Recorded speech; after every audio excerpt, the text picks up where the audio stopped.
9월 26일 맥체인 짧은 묵상입니다. 오늘 말씀 사무엘하 22장, 갈라디아서 2장, 에스겔 29장, 시편 78편 1절부터 37절까지 말씀입니다.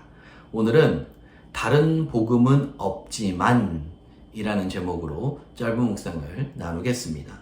다른 복음은 없습니다.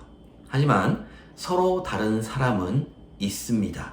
바로 유대인과 이방인이며 할례자와 무할례자입니다. 전자에게는 율법이 있지만 후자에게는 율법이 없습니다. 율법을 지킴으로 구원받는 것이 아니라고 했지요. 이방인에게는 율법이 없기 때문입니다. 갈라디아서 2장 19절입니다. 내가 율법으로 말미암아 율법에 대하여 죽었나니 이는 하나님에 대하여 살려 함이라. 21절입니다. 내가 하나님의 은혜를 패하지 아니하노니 만일 의롭게 되는 것이 율법으로 말미암으면 그리스도께서 헛되이 죽으셨느니라.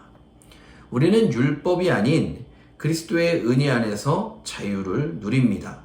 3절입니다. 그러나 나와 함께 있는 헬라인 디도까지도 억지로 할례를 받게 하지 아니하였으니 이는 가만히 들어온 거짓 형제들 때문이라.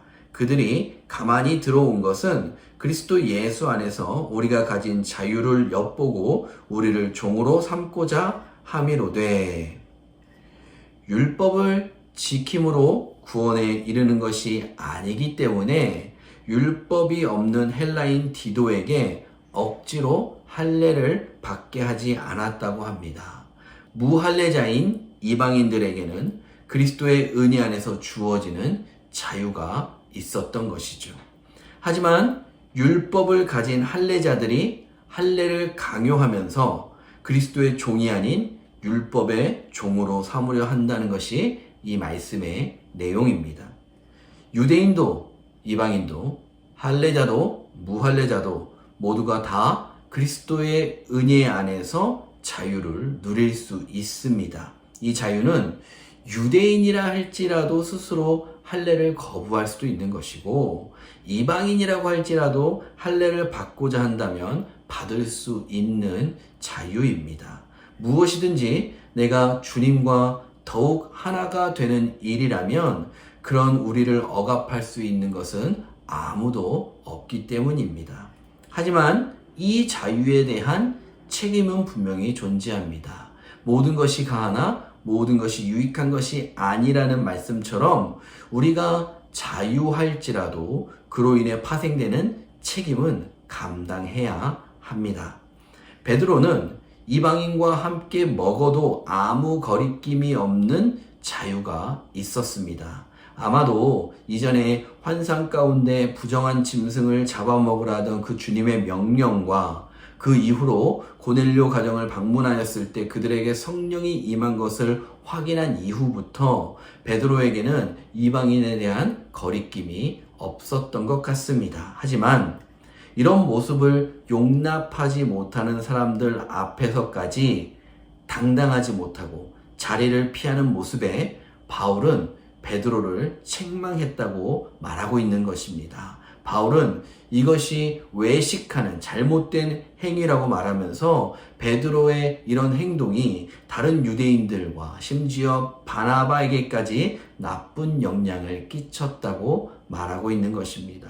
결론적으로 바울이 다음과 같이 말합니다. 14절입니다.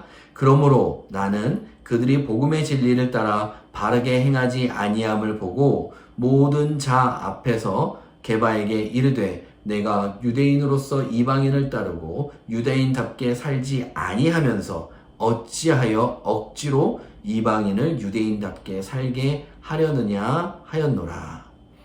유대인으로서 이방인처럼 살고자 하는 자유가 있다면 그 책임을 감수해야 할 것이고, 또 반대급부로 이방인을 유대인처럼 살게 할 수 없다는 진리의 말씀입니다.